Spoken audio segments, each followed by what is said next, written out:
इस सत्र को आगे बढ़ाएंगी मेरी सहयोगी ममता तिवारी और मैं खुद। जोरदार तालियों से स्वागत किया जाए।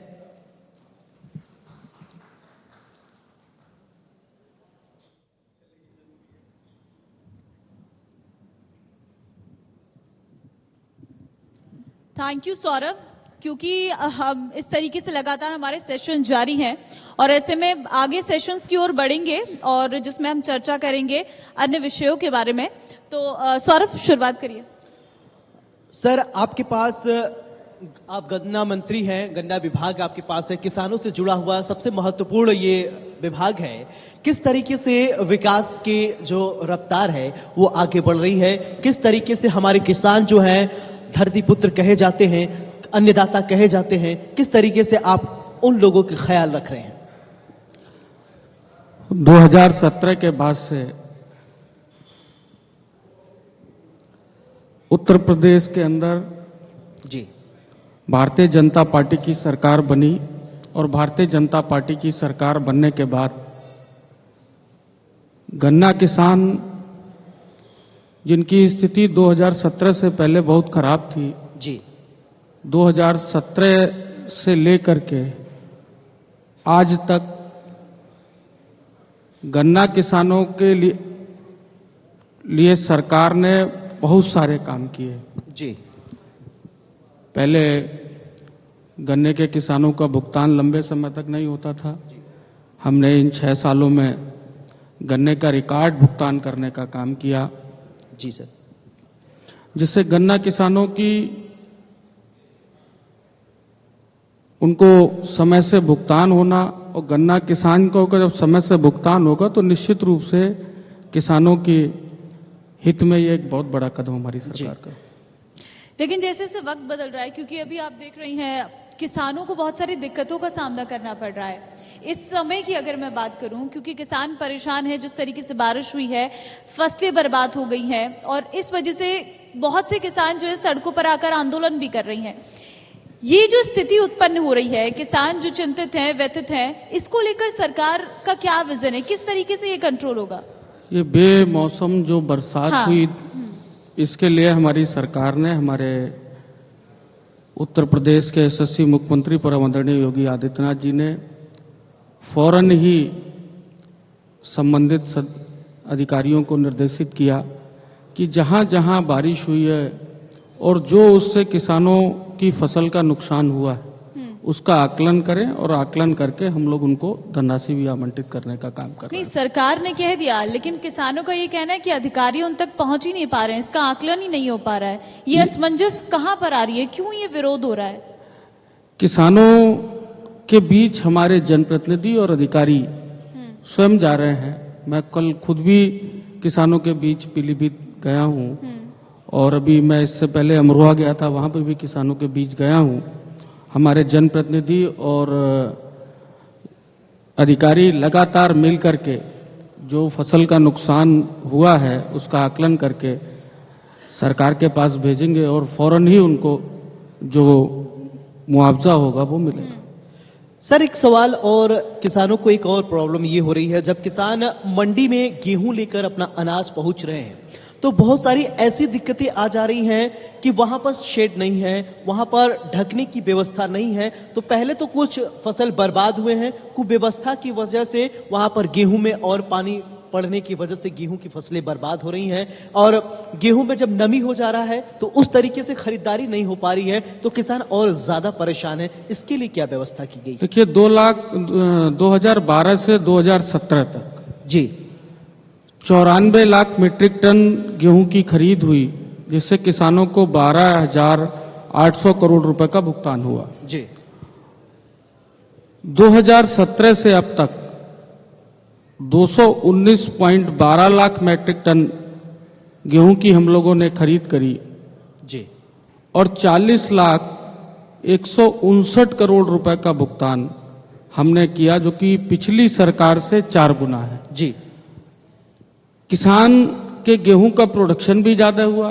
जब किसान के गेहूं का प्रोडक्शन ज्यादा हुआ, मंडी लेके आया, और जो जैसा भी गेहूं था हम लोगों ने एक व्यवस्था बनाई कि अगर थोड़ा बहुत गेहूं में कहीं खराब है उस गेहूं को भी खरीदने का काम हमारी सरकार ने किया और 4 गुना पिछली सरकार की तुलना में 4 गुना हमने ज्यादा गेहूं सर, सरकार की तरफ से व्यवस्था दी जाती है, आप लोग करते हैं, लेकिन नीचे के जो सिस्टम है, अधिकारीगण है, उसको क्रियान्वित नहीं करते, या उस व्यवस्था को वो जमीनी हकीकत पे, या आप लोग कह दीजिए ऑर्डर आपने पास कर दिया, लेकिन किसानों तक वो पहुंच नहीं पाती है, फिर कैसे इसका समाधान हो? देखिए, विधायिका और कार्यपालिका जी सर, ये जब दोनों मिलके साथ काम करती हैं तो निश्चित रूप से जनता की उम्मीदों के, जनता के अनुकूल परिणाम आते हैं। मैं कुछ आंकड़े आपके सामने रखूंगा जी। ये जो आप बात बता रहे हैं ये 2017 से पूर्व की चर्चा उत्तर प्रदेश सरकार में कर रहे हैं। स्वच्छ भारत मिशन ले लीजिए, स्वच्छ भारत मिशन में 2012 से 2017 तक मात्र 25 लाख शौचालय का निर्माण हुआ जी। लेकिन 2017 से और अब तक 2,61,00,000 से ज्यादा हमने शौचालय का निर्माण किया। तो कहीं ना कहीं कार्यपालिका और विधायिका दोनों में अच्छा तालमेल है, उसी का ये परिणाम है। प्रधानमंत्री शहरी आवास योजना में 2012 से 2017 तक 18,000 आवास मात्र बनाए गए उत्तर प्रदेश के अंदर, और 2017 में वही आंकड़ा जाकर के 52,50,000 आवास बनते हैं जी। तो ये एक विधायिका और कार्यपालिका दोनों का अच्छा तालमेल और सरकार के मुखिया परम पूज्य योगी आदित्यनाथ जी का जी डबल इंजन की सरकार का सीधा सीधा सा जो एक काम करने की मनसा है दुगनी स्पीड से, उस मनसा के अनुरूप हमारे अधिकारी भी लगातार काम कर रहे हैं और परिणाम भी आपके सामने है। लेकिन विपक्ष तो आरोप लगा रहा है कि किसान हितैषी कहने वाली ये सरकार किसानों को संतुष्ट नहीं कर पा रही है, और जब भी इस मसले पर चर्चा करो तो जवाब से भाग रही है। फिर ये विपक्ष का कहना क्यों है? देखिए, विपक्ष क्या कहता है ये उनकी बात है। एक कहावत आपने गाना सुना होगा, कुछ तो लोग कहेंगे लोगों का काम है कहना। तो विपक्ष बैठा ही कुछ कहने के लिए है। उनको कुछ ना कुछ बोलना है, लोगों का ध्यान विकास से भटकाने के लिए, लोगों का ध्यान कानून व्यवस्था से भटकाने के लिए।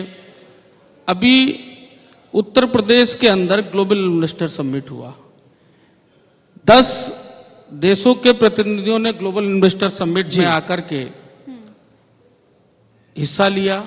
एक बड़ा निवेश हमारे उत्तर प्रदेश में आया, उससे नौजवानों का ध्यान भटकाने के लिए तरह तरह की बातें विपक्षी दल करते हैं, वो उनका काम है।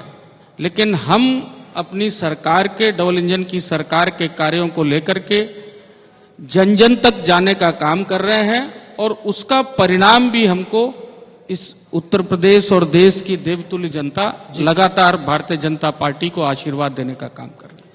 बिल्कुल। सवाल एक ये कि बहुत सारी रबी की फसल, खरीफ की फसल, तमाम तरीके की जो फसल की है, किसानों को कभी कभी क्या होता है कि सर खाद की दिक्कत आ जाती है, खाद की आपूर्ति नहीं हो पाती है, समय पर बिजली अगर नहीं होती है तो सिंचाई व्यवस्था से भी किसानों की जो है वो फसलें बर्बाद होती हैं। ऐसा कोई रूट मैप जो किसानों को मिले और उनका जो फसल है वो बर्बाद ना हो, क्योंकि अगर पैदावार ही नहीं होगा, प्रोडक्शन ही नहीं होगा, तो महंगाई अपने आप बढ़ेगी। देखिए, जहां तक मैं, आपने बिजली की बात करी जी, डबल इंजन की सरकार ने एक ऐसी व्यवस्था किसानों के लिए दी है। हमने हर गांव में किसान फीडर अलग बनाया। जो किसान फीडर अलग है, वो किसान फीडर अलग अपना बिजली की आपूर्ति कर रहे, समय से किसानों को बिजली सिंचाई के लिए मिल रही। हमने सोलर एनर्जी की व्यवस्था भी करी, और किसानों का प्रोडक्शन बढ़ा है। जैसे मैं अपने गन्ना विभाग की बात करूं, पहले गन्ने की एक ही फसल होती थी, लेकिन अब गन्ने के साथ में इस बार उत्तर प्रदेश के हमारे गन्ना किसानों ने आलू, और आलू के साथ साथ लहसुन की खेती भी करने का काम किया है। जो देश के यशस्वी प्रधानमंत्री जी कहते हैं कि हम किसानों की आमदनी दुगनी करेंगे, तो निश्चित रूप से जब एक फसल के साथ हम 2 फसलें और ले रहे हैं और उसका हमको दाम भी अच्छा मिल रहा है जी, तो किसानों की आमदनी तो बढ़ी रही है। एक क्योंकि खेती के ना स्वरूप अब बदल रहे हैं। पहले से अगर हम देखें तो किसान अक्सर या तो धान की खेती करता था या गेहूं सरसों की, लेकिन अब ऑर्गेनिक खेती की ओर भी रुझान बढ़ता हुआ नजर आ रहा है, जो नया ये तरीका आया है। और साथ ही साथ अभी हम देखें तो ऐसी फसल को उगाने के लिए सरकार लगातार कोशिश कर रही है जिसमें पानी का इस्तेमाल कम हो सके और जिसकी पैदावार भी अच्छा हो और मुनाफा भी अच्छा हो। इसके लिए क्या विजन है सरकार का, आगे क्या कुछ और इस पर एड ऑन किया जाएगा? सरकार किसानों के हित में पूरी तरह उनकी चिंता कर रही है और किसानों के हित में जो भी अच्छे से अच्छी योजनाएं होंगी, ऑर्गेनिक खेती की है, नेचुरल फार्मिंग की है, फूलों की खेती की है, हमने तमाम स्कीम्स चलाई हुई हैं। ड्रिप सिंचाई के माध्यम से ड्रिप विधि लेके आए हैं, उसमें हम लोग 80% की छूट दे रहे हैं जी। तो ये एक जिससे हमारा कम पानी में कम लागत में अच्छी उपज हम लोगों को किसानों को देने का काम कर रहे हैं। बिल्कुल, लॉ एंड ऑर्डर को लेकर बात चल रही थी उत्तर प्रदेश में। अब थोड़ा किसानी से थोड़ा इतर बात करते हैं। अभी बीच में एक सवाल उठा, कई गायक ने एक तंज कसा यूपी में काबा, तो योगी जी ने सदन में बोला यूपी में बाबा बा कम बा, लेकिन इस बयान के बाद भी अगर क्राइम की बात करें उत्तर प्रदेश में कितना कंट्रोल हो गया? उत्तर प्रदेश में क्राइम पूरी तरह कंट्रोल है जी। मैं इसलिए ये बात कह रहा हूं, इसके आंकड़े भी मैं आपको बता सकता हूं जी। उत्तर प्रदेश के अंदर एक समय वो था कि उत्तर प्रदेश में निवेशक आने से घबराता था। जो लोग यहाँ उद्योगपति थे वो अपने उद्योग यहाँ से दूसरी जगह, दूसरे प्रदेशों में या अन्य जगह उन्होंने अपने उद्योग जो हैं शिफ्ट कर रहे थे जी। लेकिन जब से उत्तर प्रदेश की कमान यशस्वी मुख्यमंत्री योगी आदित्यनाथ जी ने संभाली, प्रदेश के अंदर जो माफियागिरी थी, वो माफियागिरी विचार इस बात पे करना चाहिए ये माफियाओं को पैदा करने वाला कौन है जी। ये माफियाओं को पैदा करने वाली पूर्व की सरकारें हैं। उनके सरकारों के समय पे ये माफिया अपनी समांतर सरकार चलाते थे। और जो ये गायक ने गाना गाया कि उत्तर प्रदेश में काबा, तो मैं इसमें बताना चाहूंगा कि उत्तर प्रदेश में परम पूज्य बाबा जी तो हैं ही हैं, लेकिन बाबा जी की जो योजनाएं हैं उन योजनाओं में आप देखिए उस समय के बेसिक विद्यालय जो कि पुरानी सरकारों में ताश खेलने का अड्डा बन गए थे, आज हमने मिशन कायाकल्प चला करके बच्चों को अच्छी ड्रेस दे करके बेसिक स्कूलों में अच्छी शिक्षा देने का माहौल हमारी सरकार ने बनाया। आज उनको अच्छी ड्रेस दे रहे, स्कूल को मिशन कायाकल्प के तहत स्कूलों को अच्छा किया गया। आज हमारे बेसिक के बच्चे भी इंग्लिश मीडियम बच्चों की में अगर मिला दिए जाएं प्राइवेट स्कूल के बच्चों में जिनको लोग अच्छा मानते हैं तो कोई फर्क नहीं कर सकता। हर ब्लॉक में 5 मॉडल स्कूल बनाए हम लोगों ने जिनमें इंग्लिश मीडियम के माध्यम से पढ़ाई हो रही है। बिल्कुल। दूसरी चीज मैं आपको और बताऊं कि पहले 1.5 केबल एक्सप्रेस वे था उत्तर प्रदेश में। उत्तर प्रदेश की पहचान अपहरण वाला प्रदेश, अंधेरों वाला प्रदेश, माफियाओं वाला प्रदेश, इन सब के रूप में थी। आज उत्तर प्रदेश की पहचान बदली है जी। उत्तर प्रदेश की पहचान आज औद्योगिक निवेश वाला प्रदेश, आज देश के सबसे ज्यादा एक्सप्रेस वे वाला प्रदेश, आज देश के सबसे ज्यादा मेडिकल कॉलेज वाला प्रदेश जी, आज देश के सबसे ज्यादा डॉक्टर देने वाला प्रदेश, आज देश के सबसे ज्यादा मैं समझता हूं कि कृषि के क्षेत्र में कोई भी सेक्टर हो, चाहे चीनी का हो, चाहे गेहूं का हो, चाहे गन्ने का हो, आलू का हो, सबसे ज्यादा उत्पादन करने वाला प्रदेश और सबसे ज्यादा एयर कनेक्टिविटी वाला अगर कोई प्रदेश है तो वो हमारा उत्तर प्रदेश है। लेकिन अखिलेश यादव जी तो कहते हैं कि ये जो फ्लाईओवर बनाए गए या हाईवे बनाए गए हैं जो ये बनाए हमने थे, काम अधूरा छूटा, पूरा योगी सरकार ने किया और उसके बाद भूमि पूजन करके अपना पट्टा चिपका दिया। मैं इसमें यही कहूंगा कि पता नहीं लोगों को झूठ बोलते डर क्यों नहीं लगता और जनता उनको इस झूठ का 2014 में, 2017 में, 2019 में, 2022 में और 2024 में भी उनको फिर से जवाब देने जा रही है।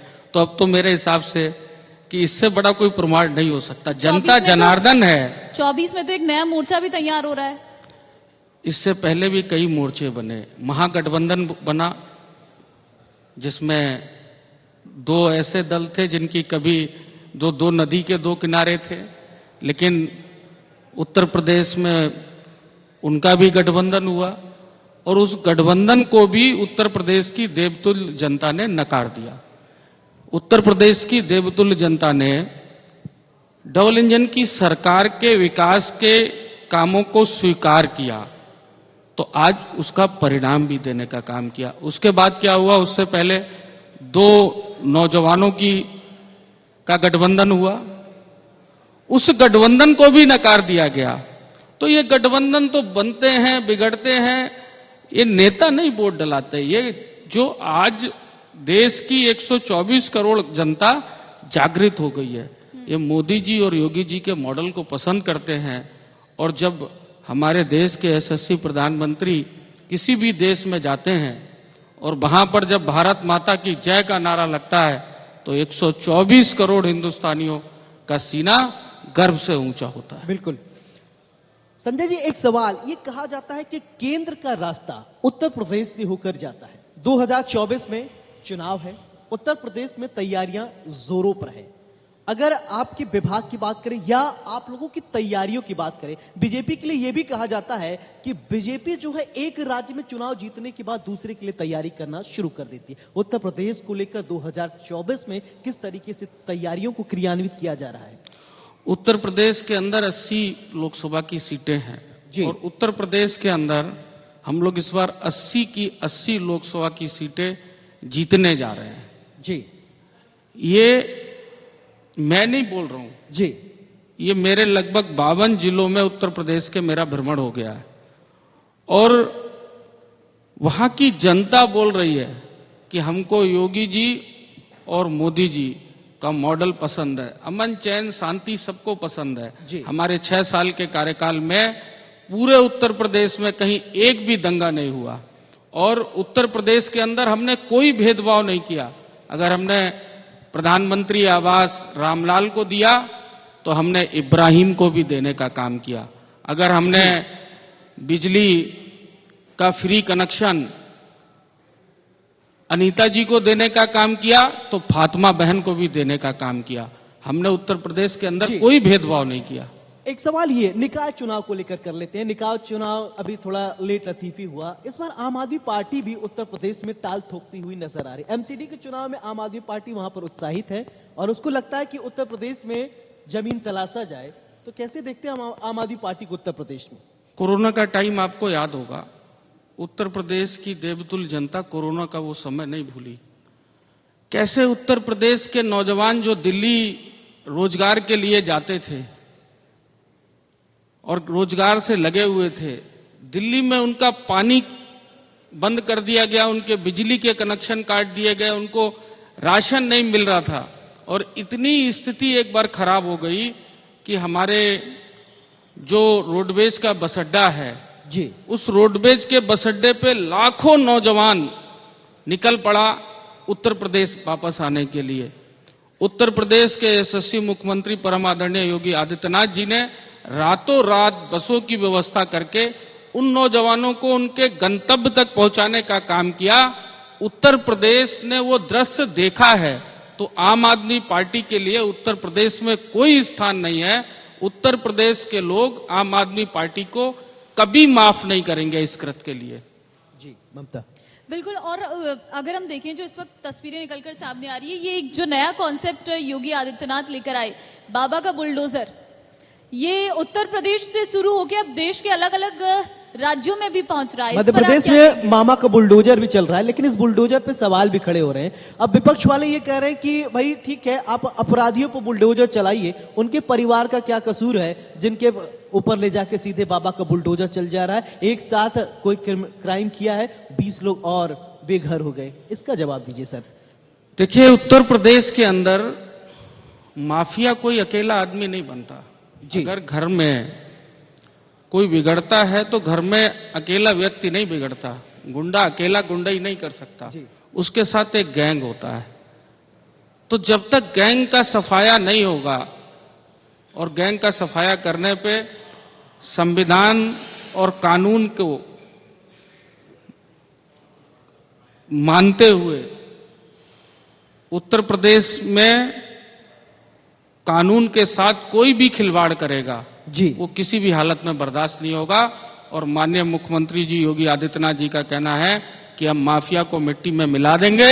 मैं फिर इस मंच से कहना चाहता हूं कि हम उत्तर प्रदेश के अंदर कोई नया माफिया पैदा नहीं होने देंगे, और जो पुराने माफिया हैं उनको मिट्टी में मिला के ही चैन लेंगे। ठीक है, एक अंतिम सवाल क्योंकि सेशन खत्म हो रहा है। आगे क्या विजन है आपका किसानों को लेकर, गन्ना किसानों को लेकर खासकर, ताकि जो परेशानियां हो रही हैं उन्हें भी पूरी तरीके से खत्म किया जाए? देखिए, गन्ना किसानों को लेकर के जितना काम हमारी सरकार ने किया, कोरोना के टाइम पे सारे व्यवसाय बंद हो गए थे। केवल एक शुगर इंडस्ट्री ऐसी थी कि जो माननीय मुख्यमंत्री जी के कुशल निर्देशन में हमारे विभाग के अधिकारियों ने, जनप्रतिनिधियों ने और गन्ना किसानों ने, हमारे देवतुल्य गन्ना किसानों ने मिल करके शुगर इंडस्ट्री चलाने का काम किया। हमने सैनिटाइजर भी बनाया, और सैनिटाइजर बनाने के बाद वो सैनिटाइजर उत्तर प्रदेश ही नहीं, उत्तर प्रदेश के अलावा जहां जहां आवश्यकता थी, उत्तर प्रदेश की गन्ना शुगर मिलों और गन्ना किसानों की मदद से सैनिटाइजर बनाया गया, और वो सैनिटाइजर हमने अन्य प्रदेशों को भी देने का काम किया। उत्तर प्रदेश में हम लोगों ने 2 लाख करोड़ से ऊपर का गन्ना मूल्य का भुगतान कर दिया। 2,04,000 करोड़ के आसपास के लगभग, मैं कल तक का आंकड़ा आपको बता रहा हूं, अभी का मुझे एक्यूरेट नहीं, अभी 1 घंटे पहले का नहीं पता है। और उत्तर प्रदेश के अंदर गन्ने का रकबा बढ़ा, हमने जो चीनी मिलों की क्षमता बढ़ाई, 5,000 TCD की 20 नई शुगर मिल लग सकती थी, जितनी हमने चीनी मिलों की क्षमता बढ़ाई। तो जब गन्ने का रकबा बढ़ा, गन्ने का प्रोडक्शन बढ़ा, तभी चीनी मिलों की क्षमता बढ़ी। और मैं धन्यवाद करना चाहूंगा, रफ्तार पकड़े, यही उम्मीद आपसे करते हैं। फिलहाल इस सेशन में वक्त ब्रेक का हो गया है, तो इस वक्त संजीव जी को आप सुन रहे थे, साफ तौर पर उनकी तरफ से कहा गया है कि आगे किसानों के लिए उनका क्या विजन है। गन्ने को लेकर किसान पूरी तरीके से मददगार रहे और किसानों को पूरी मदद मिल सके, ये सरकार की तरफ से किया जाएगा। वक्त एक छोटे से ब्रेक का है, उसके बाद भी लगातार हमारे कार्यक्रम जारी रहेगा। थैंक यू, बहुत बहुत धन्यवाद। शुक्रिया सर।